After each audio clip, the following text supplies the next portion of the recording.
Hey everyone, and welcome back. Today, I want to chat with you about a book that really opened my eyes, one that I think can bring a lot of clarity and healing for so many of us. It's called Will I Ever Be Good Enough? Healing the Daughters of Narcissistic Mothers by Dr. Carol McBride. I picked this book up because, well, the title alone speaks volumes to a lot of experiences I've heard about and seen in life, and honestly, the insights within it are just incredibly profound and validating. Dr. McBride really dives deep into this often unseen struggle of women raised by mothers who are, let's just say, a little too absorbed in themselves. It's not about blame, the book makes that very clear, but about understanding, healing, and breaking free from a painful cycle. It's written in such an easy to understand way, full of real life examples that make you nod along and think, yes, that's it. So what's this whole narcissism thing about anyway? Well, the book explains it beautifully. Drawn from Greek mythology, remember Narcissus, the guy who fell in love with his own reflection? In psychology, it's about someone who's arrogantly self-absorbed and lacks empathy. The Diagnostic and Statistical Manual of Mental Disorders, or DMS, lists 9 key traits like a grandiose sense of self-importance or a need for excessive admiration. And here's the kicker, Dr. McBride says it's a spectrum disorder, meaning it can range from a few traits we all might have to a full-blown personality disorder. The really tough part, as the book describes, is when this shows up in mothers, especially with their daughters. Why daughters specifically? It's a unique dynamic because a narcissistic mother often sees her daughter as an extension of herself, not as a separate, individual person. It's as if the daughter exists to reflect positively on the mother, and her true self, her feelings, her needs, those often get overlooked. This leads to daughters constantly trying to please their mothers, seeking approval they rarely get, and feeling like they're never quite good enough, no matter how hard they try. Can you imagine growing up constantly feeling like you have to earn love? It's a heavy burden to carry. Dr. McBride identifies 2 main styles of narcissistic mothering: the engulfing mother and the ignoring mother. The engulfing mom's mothers her daughter, controlling every aspect of her life, what she wears, thinks, feels, all so the daughter fits the mother's ideal image. It looks great from the outside, like she's a super involved parent, but inside, the daughter's own identity gets lost. Then there's the ignoring mother, who makes her daughter feel invisible, consistently discounting her emotions and providing only minimal care. Whether smothered or ignored, the outcome is similar: a distorted self-image and deep insecurity. The book even categorizes these into 6 phases of maternal narcissism. There's the flamboyant extrovert who's a public showstopper but leaves her children feeling unseen. The accomplishment-oriented mother, who values what you do over who you are, pushing for perfection but offering little support along the way. There's the psychosomatic mom, who uses illness to manipulate and draw attention to herself, leaving her daughter to become a caretaker. We hear about the addicted mother, whose substance abuse problem always takes precedence, leaving her children to fend for themselves. The secretly mean mother has a public persona of kindness but is abusive and cruel behind closed doors, leaving her daughter utterly confused. And finally, the emotionally needy mother, who expects her daughter to solve her adult problems and cater to her emotions, neglecting the daughter's own feelings. It's a lot, right? And what's wild is that a mother can even swing between engulfing and ignoring behaviors, as seen in examples like the movie Terms of Endearment. So how does this family dynamic play out? Well, the book calls it the shiny red apple with a worm inside.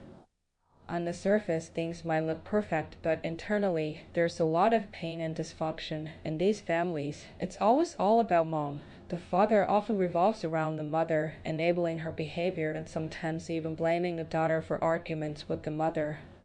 Brothers often get preferential treatment because they're not seen as competition by the narcissistic mother. The daughter-in-law might later experience similar jealousy. This kind of upbringing profoundly impacts daughters' lives. Dr. McBride describes 2 main paths daughters might take: the high-achieving Mary Marvel or the self-sabotaging daughter.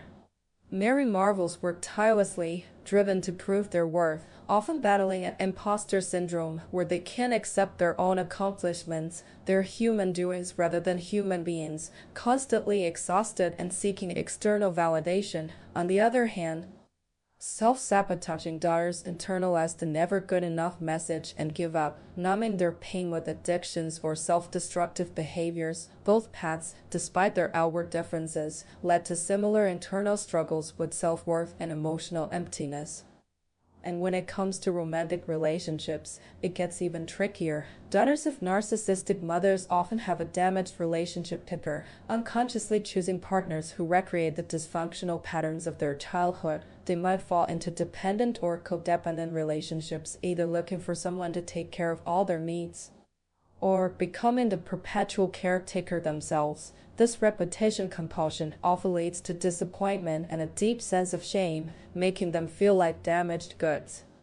It's a common story searching for love in all the wrong places because your early definition of love was so warped. Now, if you're a mother yourself, you might be thinking, oh no, am I doing this to my kids? And that's a very real fear the book addresses. Daughters of narcissistic mothers often fear becoming like their own mothers, leading them to sometimes swing to the opposite extreme in parenting, which can create different but equally challenging dynamics. The core message here is that you don't have to be perfect, but awareness and accountability are key. It's about modeling self-care, teaching empathy, accountability, and values, and most importantly, valuing your children's personhood over just their accomplishments. So, how do you even begin to untangle all this? Dr. McBride lays out a clear 3-step recovery model. Step 1 is understanding the problem, which we've just touched on. Step 2, and this is the one many people want to skip, is processing the feelings. It means allowing yourself to feel the deep sadness, anger, and even rage that comes with realizing your emotional needs weren't met. It's messy, it's painful, but it's where the real healing happens. You grieve the mother you never had and the child you didn't get to be. Step 3 is about reframing, looking at your past and your life in a new, healthier way, leading to freedom and self-discovery. A huge part of this recovery is accepting your mother's limitations, realizing she may simply be incapable of giving the love and empathy you yearn for. It's about letting go of those unrealistic expectations and stopping the cycle of disappointment. You learn to separate psychologically from her, building your own internal strength and identity, uncoupling from her dysfunction. This includes recognizing and deflecting her projections and dealing with her envy, which often felt like your reality was obliterated. It also means eradicating those negative internalized messages like "I'm not good enough" by challenging them and replacing them with truth. And what about dealing with your mother in real life, especially if she's still around? The book suggests options, from complete disconnection if she's truly toxic, to a civil connection where you keep interactions light and polite with no emotional intimacy. Sometimes a temporary separation can be helpful during your intense recovery period. The key, regardless of the approach, is setting clear, firm boundaries. This isn't about being mean, it's about protecting your mental health. If your mother is deceased, the work is still crucial. Those negative messages don't magically disappear. You still need to process them and release them from within. The book also gently encourages understanding your mother's own background, recognizing that she likely had her own trauma and unmet needs, which helps you see the bigger picture, not to excuse her behavior, but for your own peace. And finally, it touches on forgiveness, not as condoning her actions, but as an internal act of letting go for your own sake, freeing yourself from anger and the victim mentality. It's about finding the gold in your mother, any positive gifts she passed on. Ultimately, this book is a roadmap to filling that empty mirror. It's about realizing that you're accountable for your own life and emotions. It's about finding your authentic self, your passions, your values, and building an internal mother that will always nurture and guide you. It's a journey from feeling like a victim in the shadows to stepping into the sunshine of confidence and competence. I highly recommend Will I Ever Be Good Enough? If any of this resonated with you, it's a powerful tool for self-discovery and offers incredible hope for healing and breaking deeply ingrained patterns. It's not an easy read in terms of content because it asks you to confront painful truths, but it's a profoundly rewarding one. It can truly help you build the life, the relationships, and the self-love you deserve. Thanks for listening, and I hope this helps you on your own journey.